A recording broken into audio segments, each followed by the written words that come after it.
Ikhwan fillah, akhwatal iman, rahimani wa rahimakumullah. Semoga Allah Subhanahu wa taala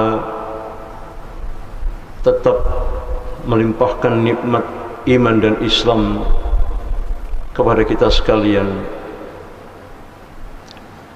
kemudian menetapkan kita menjadi orang-orang yang beriman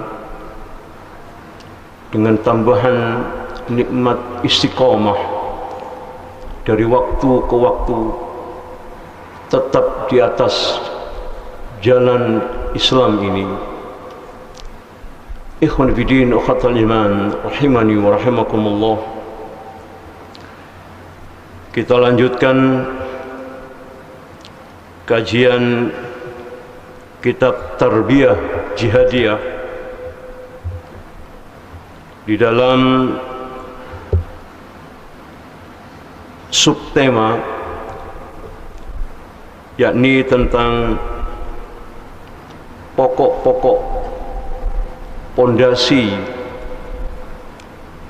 yang ditanamkan oleh Rasulullah SAW kepada para sahabat, dan kita telah sampai pada poin yang ke-11, yakni menanamkan keyakinan terhadap seluruh eksistensi Allah Subhanahu wa taala, dan tidak ragu-ragu di dalam menetapkan Allah Subhanahu wa taala sebagai Rabb yang menentukan segalanya. Dan jika Allah menetapkan sesuatu, maka tidak ada satu makhluk pun yang bisa membatalkannya. Dan jika Allah menahan sesuatu, maka tidak ada satu makhluk pun yang mampu berbuat tanpa izin Allah Subhanahu wa taala. Inilah keyakinan yang ditanamkan oleh Rasulullah SAW kepada para sahabat, kemudian meyakini dengan benar bahwa Allah Subhanahu wa taala akan selalu menolong hamba-hambanya yang yakin dengan iman dan Islam, yakin bahwa Allah tidak akan membiarkan kehidupan orang beriman terlunta-lunta di dunia, apalagi di akhirat. Maka ikhwan fillah, akhwatal iman, dalam rangka untuk menumbuhkan keyakinan, menanamkan keyakinan dan menumbuhkan keyakinan tentang eksistensi Allah seluruhnya, kemudian menumbuhkan keyakinan bahwa Allah Subhanahu wa taala pasti akan menolong hamba-hambanya. Inilah yang kita telah bahas pada pertemuan yang kemarin, di mana cara Rasulullah SAW lewat wahyu yang diwahyukan oleh Allah Subhanahu wa taala dalam rangka untuk menerangkan bagaimana menumbuhkan satu keyakinan, menanamkan satu keyakinan dan menumbuhkan keyakinan itu menjadi satu kesatuan kekuatan eksistensi dari seluruh kehidupan kaum muslimin semuanya, bukan saja orang per orang, semuanya. Telah kita ketahui di dalam sirah Nabawi bahwa pada tahun ke-9 Hijriah Rasulullah SAW mengutus dua sahabat beliau, yaitu Abu Bakar As-Siddiq sebagai Amirul Hajj yang memimpin ibadah haji, memimpin sebagai Amir Safar dalam rangka menunaikan ibadah haji. dan mengutus Ali bin Abi Thalib untuk mendampingi Abu Bakar As-Siddiq dalam rangka menerangkan surat At-Taubah di ayat-ayat yang awal sampai dengan ayat yang ke-30.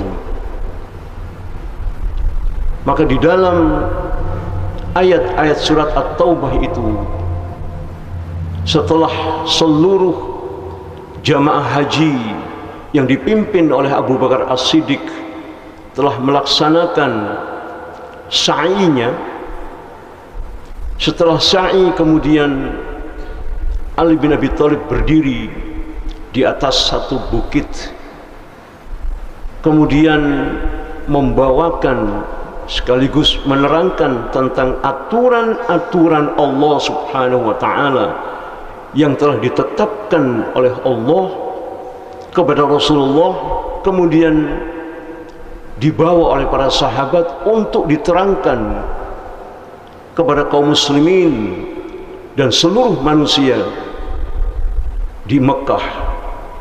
Dan saat itu adalah saat yang tepat sekali untuk menerangkan tentang hukum-hukum Allah Subhanahu wa Ta'ala. Yang pertama yaitu penetapan dari Allah Subhanahu wa Ta'ala dan Rasulnya untuk membatalkan perjanjian antara kaum muslimin yang telah dibangun perjanjian itu oleh Rasulullah SAW dengan orang-orang musyrik ketika Futuh Makkah. Apa bentuk perjanjiannya? Perjanjiannya tidak lain adalah kaum muslimin dan orang-orang musyrik bersama-sama menunaikan ibadah haji. Maka haji bukanlah satu-satunya hak yang dimiliki oleh kaum muslimin, tetapi ada pihak lain yang merasa berhak untuk juga menunaikan ibadah haji menurut versi orang-orang musyrik. Sehingga bertahun-tahun Mekah didatangi pada setiap musim haji dari seluruh penjuru dunia, bukan sekadar melaksanakan ibadah haji, tetapi juga ada transaksi ekonomi di sana, ada transaksi budaya. Maka ikhwan fiddin uqatal iman rahiman rahimakumullah, dan pada tahun ke-9 Hijriyah kemudian Allah memberikan ketetapan merubah atau menarik perjanjian tersebut untuk dibatalkan, di mana Allah Subhanahu wa Ta'ala berfirman, a'udzu billahi minasyaitonir rajim, bara'atun minallah wa rasulihi ila alladzina ahadtum minal musyrikin. Allah dan Rasulnya telah berlepas diri dari perjanjian dengan orang-orang minal musyrikin, ila alladzina ahadtum, yang telah mengikat perjanjian minal musyrikin dengan orang-orang musyrikin. Kemudian ayat yang kedua Allah berfirman, fasihu fil ard arba'at ashhurin wa'lamu annakum ghairu mu'jizillah wa anna allaha mukhzil kafirin. Allah berfirman, berikan tenggang waktu selama 4 bulan bagi orang-orang musyrik untuk menyusun kekuatan-kekuatan mereka. Begitu pula kaum muslimin.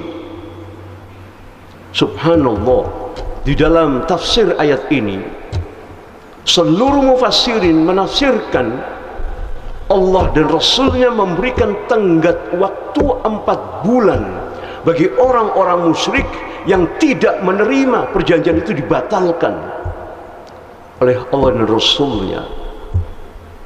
Supaya apa? Supaya mereka bisa mempersiapkan kekuatan mereka selama 4 bulan untuk menyusun kekuatan. Mungkin mereka akan menyerang kaum muslimin, dan begitu pula Rasulullah SAW menyusun kekuatannya untuk menghadapi segala kemungkinan yang ditimbulkan oleh orang-orang musyrik. Ikhwan fi din ukhatal iman rahimani wa rahimakumullah.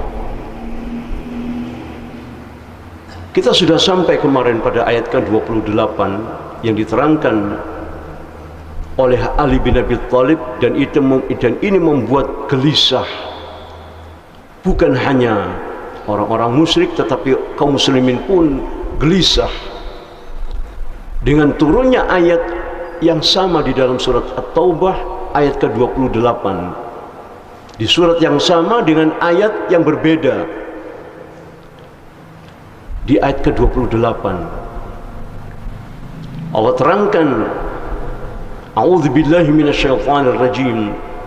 Ya ayyuhalladzina amanu innamal musyrikuuna najasun fala yaqrabul masjidil haram ba'da 'amihim hadza wa in khiftum 'ailatan fayughnikumullahu min fadlihi in syaa'a innallaha 'alimun hakim. Allahumma arhamna bil Qur'an. Allah berfirman, wahai orang-orang yang beriman, sesungguhnya orang-orang musyrik itu najis mereka. Fala yaqrabul masjidal haram ba'da 'amihim hadza. Maka jangan sampai mereka mendekati Masjidil Haram ba'da 'amihim hadza. Setelah tahun ini orang-orang musyrik dilarang untuk memasuki kota Mekah dan kota Madinah. Maka disambung dengan ayat 29, lebih jelas lagi Allah Subhanahu wa taala menerangkan tentang mengapa orang-orang musyrik itu harus diatur dengan syariat Islam. Begitu pula kaum muslimin harus diatur dengan syariat Islam. Supaya apa? Supaya manusia itu memiliki satu pengetahuan bahwa mampu dengan pengetahuan itu membedakan sesuatu yang tidak sama, dan mampu tidak menyamakan sesuatu yang memang berbeda. Inilah kemampuan yang harus dimiliki oleh seorang yang mengaku Islam, mengaku beriman kepada Allah, mampu membedakan sesuatu yang tidak sama, dan mampu tidak menyamakan, tidak mensetarakan sesuatu yang memang berbeda. Sebagaimana firman Allah Subhanahu wa taala, la yastawi ashabun nar wa ashabul jannah. Tidak sama, tidak sama. Ashabun nar wa ashabul jannah la yastawi, tidak sama. Pengetahuan ini harus ada pada orang-orang yang berakal. Tapi dasar orang kafir tidak punya akal, apalagi orang munafik. Mohon maaf, ada seorang yang disebut Habib, sampai ditegur. Saya tidak sebut namanya, insya Allah antum bisa lihat di media itu. Mengaku Habib, tidak mampu membedakan mana sampah, mana muntahan kucing, dan mana kue yang lezat. Tidak bisa membedakan. Maka surat Al-Bara'ah, surat At-Taubah diturunkan oleh Allah Subhanahu wa taala agar orang-orang musyrik, orang-orang kafir, dan orang-orang beriman mampu membedakan sesuatu yang memang beda, dan mampu tidak membedakan sesuatu yang sama, yang setara. Ini maksud Allah subhanahu wa ta'ala memberikan satu keputusan, bara'atun minallah wa rasulihi, Allah dan Rasulnya berlepas diri, ilal ladzina ahadtum minal musyrikin, dari satu perjanjian, yang perjanjian itu demi akal sehat dibatalkan oleh Allah subhanahu wa ta'ala, agar kita mampu membedakan mana mukmin, mana kafir, mana munafik, mana musyrik. Kalau ini tidak bisa dibedakan, celaka. Manusia tidak akan mampu untuk melaksanakan syariat-syariat Allah subhanahu wa ta'ala. Kenapa? Karena sudah tidak mampu membedakan mana kue, mana muntahan kucing, mana kotoran, tidak bisa dibedakan. La yastawi ashabun nari wa ashabul jannah. Tidak sama antara penghuni-penghuni neraka dan penghuni-penghuni surga. Tidak sama perlakuannya, harus berbeda. Hari ini celaka, na'udzubillahi min dzalik. Islam akan disetarakan dengan humanis, sehingga Islam hanya tinggal pengetahuan dan budaya saja tanpa akidah. Dan ini terjadi. Bergentayangan orang-orang demokrasi mengenalkan Islam dengan budaya yang Masya Allah. Islam tidak membedakan budaya, tidak. Bahkan Islam menjunjung tinggi satu budaya, tetapi budaya yang tidak keluar dari tauhid. Namun manakala jika budaya itu sudah mencampurkan sesuatu yang tidak boleh dicampur, maka budaya itu harus tinggalkan. Demi akal sehat, demi tauhid, budaya itu harus ditinggalkan. Jika budaya itu tetap dipegang teguh, maka rusak ekosistem kehidupan budaya itu sendiri. Maka ikhwan fiddin akhatal iman rahiman rahimakumullah, Al-Quran, Allah dan Rasulnya mengajarkan kepada kaum muslimin dan orang-orang musyrik di Mekah untuk memberikan satu kesempatan kepada orang musyrik dan kaum muslimin untuk mempersiapkan diri.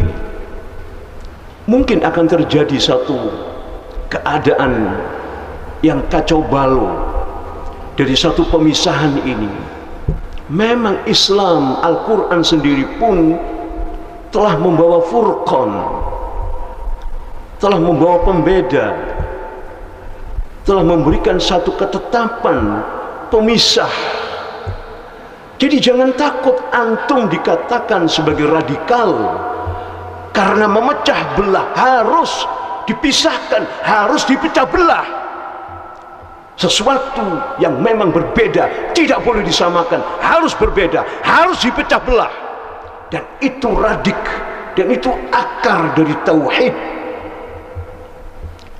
Alam tara kaifa daraballahu mathalan kalimatan thayyibatan kasyajarah thayyibah asluha sabit wa far'uha fis sama'. Tidakkah kau perhatikan? Allah bertanya kepada kita, tidakkah kita perhatikan perumpamaan satu kalimat thayyibah, kalimat yang baik itu seperti pohon yang kuat, dan itulah pohon yang baik. Asluha sabit, akarnya menghujam ke dalam tanah. Wa far'uha fis sama', dan ranting pohonnya tinggi menjulang ke langit. Dan itulah kegagahan tauhid, menggambarkan Allahu Akbar, menggambarkan Allah hanya Allah saja yang maha besar. Seluruhnya tidak ada eksistensi apapun di hadapan Allah, tidak punya nilai, apalagi orang kafir. Tidak ada nilai orang kafir itu. ini radikal. Memang harus radikal. Memang harus radikal. Dan radikal itu selalu membuat gelisah. Tauhid itu selalu membuat gelisah orang-orang kafir, orang-orang musyrik, dan orang-orang munafik. Tauhid akan menggelisahkan mereka. Kenapa? Karena mereka ingin bersatu seperti orang-orang Mekah, kaum muslimin. Abu Kuhafa, mohon maaf, ayah dari Abu Bakar sendiri merasa gelisah dengan keputusan yang dibawa oleh Ali bin Abi Thalib lewat surat At-Taubah ini. Ya ayyuhalladzina amanu, wahai orang yang beriman, innamal musyrikuna najasun, wahai orang-orang beriman, sesungguhnya orang-orang musyrik itu adalah najis. Orang-orang kafir itu najis. Fala yaqrabul masjidil haram ba'da 'amihim hadza. Jangan sampai mereka kemudian masuk kedua tempat yang suci setelah tahun ini. Tahun ini diberikan waktu 4 bulan untuk mempersiapkan mental kaum muslimin dan mempersiapkan mental orang-orang kafir. Mungkin beito mereka marah. Silakan orang kafir susun kekuatan, silakan, kata Allah. Seolah-olah demikian. 4 waktu saja. Lebih dari 4 bulan ini keluar dari Mekah dan Madinah. Keluar kalian. Lalu Abu Kuhafa, ayah dari Abu Bakar As-Siddiq, bertanya kepada Abu Bakar dengan pertanyaan yang gelisah. Wahai Abu Bakar, nanti bagaimana kita ini? Bagaimana kita ini bisa mencari makan? Mekah ini tidak punya komoditas yang bisa dijual. Justru Mekah itu mengharapkan barang-barang, seluruh perdagangan dari luar itu masuk ke Mekah. Maka ikhwan fiddin ukhatal iman rahimani rahimakumullah, turun ayat wa in khiftum ailatan fahuwa yughnikumullah min fadli insya'a. Kalau kamu takut miskin, takut tidak bisa makan, wa in khiftum ailatan fahuwa yughnikumullah, maka nanti Allah yang akan memberikan kekayaan kepadamu. Pasti itu, pasti. Maka tanamkan kepercayaan eksistensi terhadap Allah subhanahu wa ta'ala, segalanya. Tanamkan bahwa Allah maha besar dengan segala eksistensinya. Tanamkan itu. Mudah-mudahan yuthabbitullah, Allah yang mensabitkan nanti bil qaul, dengan ucapan-ucapan seperti ini. Ucapkan saja Allah maha kaya, Allahu akbar, ucapkan saja. Nanti ucapan itu akan masuk ke dalam hati kita, akan disabitkan oleh Allah subhanahu wa ta'ala. Yang penting ucapkan, saya harus merdeka, saya harus merdeka. Ucapkan itu. Hanya Allah saja yang mampu dan bisa menjajah saya. Orang lain dengan segala eksistensi apapun tidak boleh menjajah saya.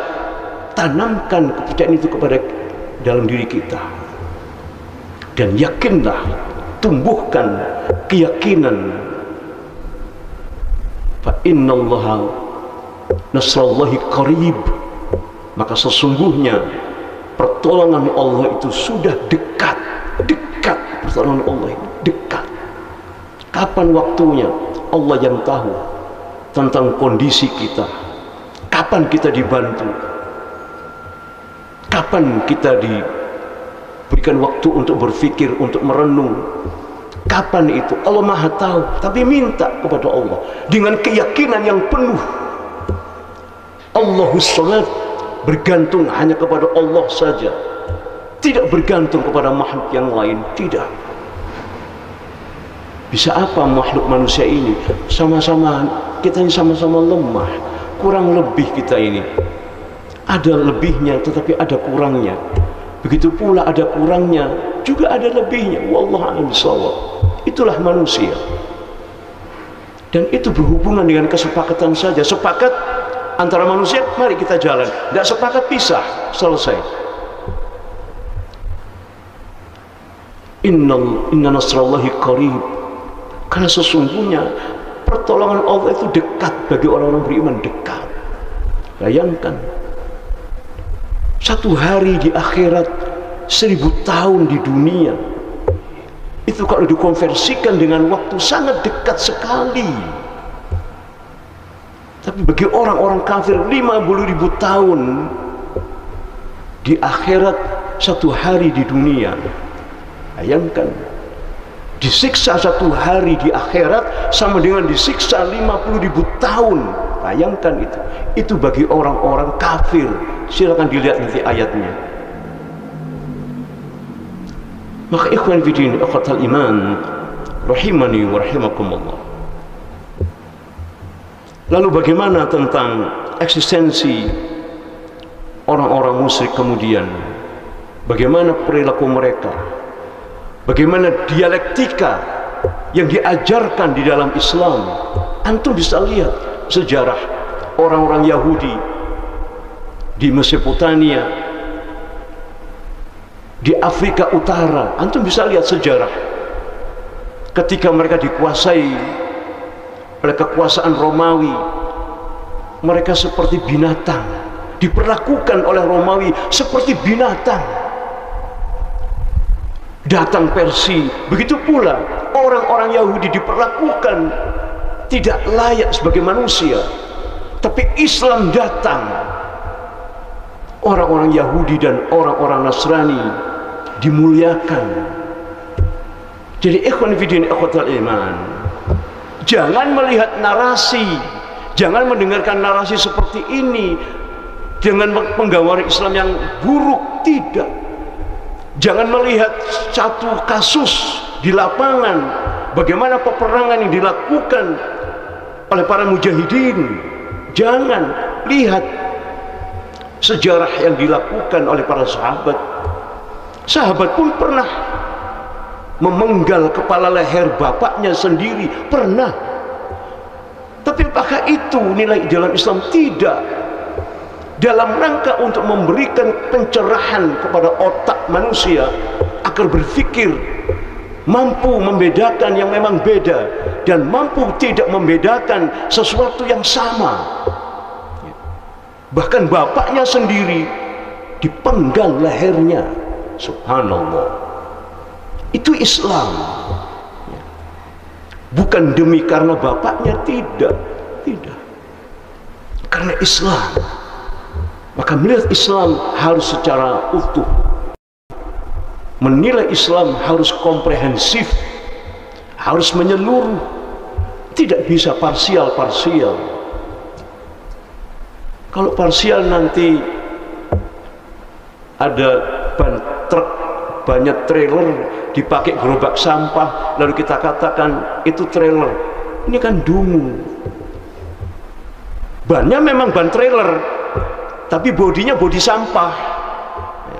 Tidak bisa dikatakan trailer, karena kendaraan satu kesatuan, mulai dari sistem mekanik, penggabungan antara satu dengan yang lain, digabungkan dengan satu mesin mechanical, digabung dengan electrical, digabung. Penggabungan inilah yang menjadi satu kesatuan dari sifat komprehensif, sifat menyeluruh yang sempurna. Maka ikhwan fillah yang kita lihat ini adalah Islam yang sudah tercabik-cabik. Kenapa? Karena memang Islam tidak tegak secara utuh. Hari ini di depan mata kita yang ada adalah Islam ala demokrasi, Islam ala Nusantara, Islam ala Pancasila. Nanti berubah apa lagi tidak tahu, ala Islam, ala ini, ala itu. La haula wala quwata illa billahil azim. Maka mari di dalam kitab Tarbiyah Jihadiyah ini, beliau Dr. Abdullah Azzam rahimahullahu ta'ala memberikan satu ketegasan bahwa Rasulullah SAW dengan penelitian Dr. Abdullah Azzam yang cermat serta cara beliau untuk melihat bagaimana uraian-uraian sejarah yang ditorehkan di dalam Al-Quran maupun juga di dalam sirah dan hadis-hadis Rasulullah SAW, beliau rangkum di dalam kitab Tarbiyah Jihadiyah ini. Ikhwan fiddin, akhatal iman, rahimani wa rahimakumullah. Maka dapat kita lihat bagaimana sejarah orang-orang musyrik sebelum turunnya surat At-Taubah ini, bagaimana perilaku mereka. Mereka juga melakukan tawaf. Mereka yakin bahwa haji adalah ibadah, ritual yang harus mereka tunaikan. Itu keyakinan mereka. Silakan, silakan. Tetapi aturan Allah Subhanahu wa ta'ala membatalkan apa yang menjadi suatu kebiasaan di dalam kehidupan musyrik ini. Maka Rasulullah SAW saat beliau tiba di Madinah, kemudian melihat kenyataan kaum muslimin masih ada yang tertinggal di Mekah, kemudian Rasul memberikan satu pernyataan, satu fatwa, ana bari'um min kulli muslim yuqimu bainat hiral musyrikin la tara'un narahuma. Jelas hadisnya ini bahwa Rasulullah SAW bersabda, aku berlepas diri, ana bari'um min kulli muslim, aku berlepas diri dari setiap kaum muslimin yuqim bainat hiral musyrikin, yang bermukim, tinggal di tengah-tengah orang-orang musyrik. Jadi silakan, kalau kemudian ada yang meyakini bahwa ini negara Islam, silakan. Berarti Anda tidak tahu perbedaan antara Islam dengan demokrasi, antara Islam dengan Pancasila. Antum tidak paham, antum tidak bisa membedakan. Mohon maaf, yang paling ekstrim, mana kue mana kotoran, berarti antum tidak bisa membedakan. Jika antum mengatakan ini negara Islam, antum orang harus belajar tentang perbedaan. Bhinneka Tunggal Ika itu bukan menyatukan sesuatu jenis yang berbeda, tidak. Silakan berbeda, silakan berbeda. Silakan berbhinneka Tunggal Ika, tapi perhatikan bagaimana Al-Quran, Islam menjawab perbedaan itu, bagaimana Islam mengatur perbedaan itu. Lihat di Afrika Utara, bagaimana orang Yahudi dan orang Nasrani begitu senang diatur dengan syariat Islam. Bayangkan di abad yang ke-7 Islam telah sampai di Afrika Utara, dan mereka bergembira karena selama itu orang-orang Yahudi seperti binatang, tidak dihargai oleh setiap kaum di muka bumi ini, tidak mendapatkan porsi yang sama sebagai manusia. Tetapi sebagai manusia yang berbeda akidah, tentu dibedakan. La yastawi ashabun nar wa ashabul jannah. Dan kita lihat bagaimana perbedaan itu diberikan oleh Allah Subhanahu wa ta'ala di dalam surat At-Taubah ayat ke-29. A'udzu billahi minasyaitonir rajim. Qatilul ladzina la yu'minuna billah wala bil yaumil akhir yuharrimuna ma haramallahu wa rasulihi wa la yadinuna dinal haqq minal ladzina utul kitab hatta yu'tul jizyah ayyadhi wa hum saghirun. Allah berfirman, qatilul ladzina la yu'minu billah wala bil yaumil akhir. Perangi orang-orang yang tidak beriman kepada Allah, dan perangi orang-orang yang tidak beriman kepada yaumil akhir. Yang pertama, diperangi orang-orang yang tidak beriman, dan diperangi orang-orang yang tidak beriman kepada Allah dan yaumil akhir, diperangi. Yang kedua, diperangi orang-orang yang la yuharimunallah wa rasulihi, yang tidak mengharamkan apa yang diharamkan oleh Allah dan Rasulnya. Perangi mereka. Dan perangi wala yadinuna dinal haq, dan perangi orang-orang yang mengaku beragama tapi agamanya tidak hak, tidak benar, tidak diridhoi oleh Allah Subhanahu wa ta'ala. Karena agama satu-satunya di muka bumi ini yang mendapatkan keridhaan dan Allah ridho, yaitu hanya Islam. Inna ad-dina indallahil Islam.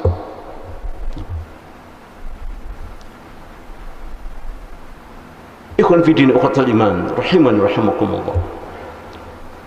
Mari kita belajar membaca Al-Quran dengan akal yang diberikan oleh Allah, yang ini mahal harganya. Akal ini mahal harganya. Maka kita mohon kepada Allah Subhanahu wa ta'ala senantiasa terhindar dari kesalahpahaman memahami Al-Quran,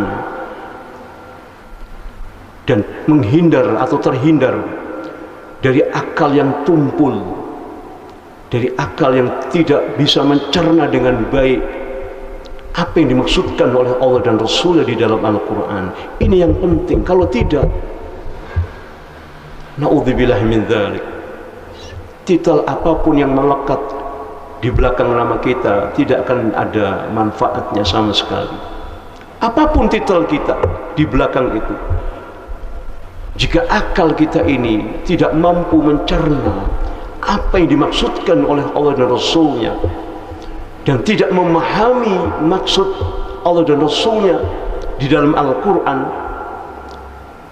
maka na'udzubillah min dzalik, Islam hanya menjadi ilmu, Islam hanya menjadi satu kebudayaan tanpa akidah. Dan sudah terjadi, ikhwan fillah rahimakumullah, hampir 100 tahun, insya Allah tahun depan, kalau dalam hitungan Masehi sudah cukup, nubuah Rasulullah SAW menyebutkan setiap satu abad akan muncul para mujadid, dan mujadid yang terakhir Pak insya Allah sampai pada 100 tahun, dan itu tahun depan. Lalu apa yang kita persiapkan? Persiapan apa yang kita miliki untuk menghadapi segala perubahan yang tidak kita sangka-sangka? Apakah antum pernah menyangka selama 2 tahun perubahan yang dilakukan oleh orang-orang kafir, hanya orang kafir melakukan makar, seluruh dunia ramai ribut, ekonomi menjadi turun, kegiatan menjadi vakum, semuanya menjadi kacau? 2 tahun, sampai urusan-urusan masjid pun terkena imbas dari apa yang dilakukan oleh orang kafir terhadap apa yang disebut sebagai pandemi COVID-19. Subhanallah, ini baru yang dibuat orang kafir, apalagi tahun depan. Apa yang kita persiapkan? Maka tarbiyah jihadiyah Dr. Abdul Azzam rahimahullah ta'ala memberikan penjelasan bagaimana mental orang-orang Islam agar menanamkan keyakinan dalam diri mereka dan selalu menumbuhkan prasangka baik terhadap Allah Subhanahu wa ta'ala. Dalam situasi dan kondisi apapun, tetap keyakinan itu tetap tertanam, tetap terhujam di dalam hati orang beriman. Dan kita mohon agar pohon keyakinan itu tancap akarnya ke dalam hati kita, tertanam dengan dalam di dalam hati kita, dengan keyakinan bahwa Allah akan senantiasa menolong hamba-hambanya, karena pertolongan Allah itu sudah dekat. Pertolongan Allah sudah dekat. Ikhwan fillah rahimakumullah. Jadi apa yang kita galaukan? Apa yang kita galaukan? Urusan kita itu cuma satu saja. Fastamsik billadzi uhiya ilaika innaka ala siratal mustaqim. Urusan kita, tugas kita itu sebagaimana tugas yang diberikan oleh Rasulullah SAW dari Allah Subhanahu Wa Taala. Fastamsik billadzi uhiya ilaika, maka berpegang teguhlah engkau Muhammad dengan wahyu yang telah kuwahyukan kepada engkau. Innaka ala siratal mustaqim, sungguh antum sudah berada di atas jalan yang lurus. Maka berpegang teguhlah itu, berpegang teguh.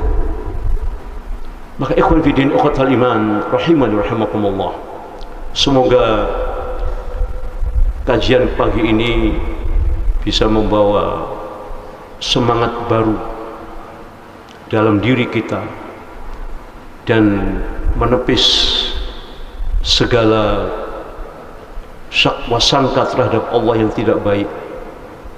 Kemudian tumbuh semangat baru yang hampir terpuruk oleh keadaan, terutama keluarga-keluarga mujahid yang ditinggalkan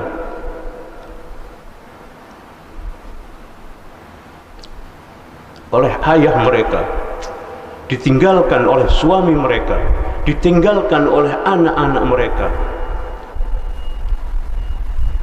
Mudah-mudahan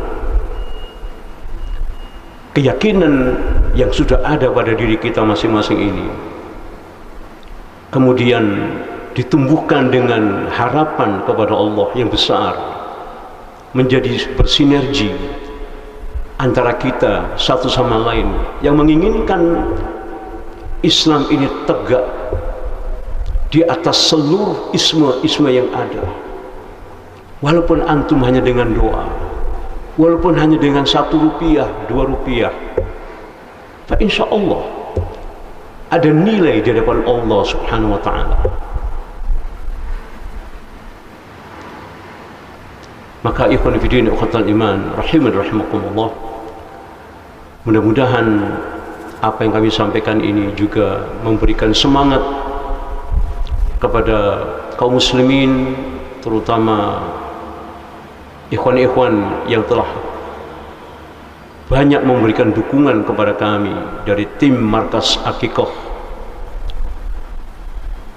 Doa antum semua menjadi semangat bagi kami.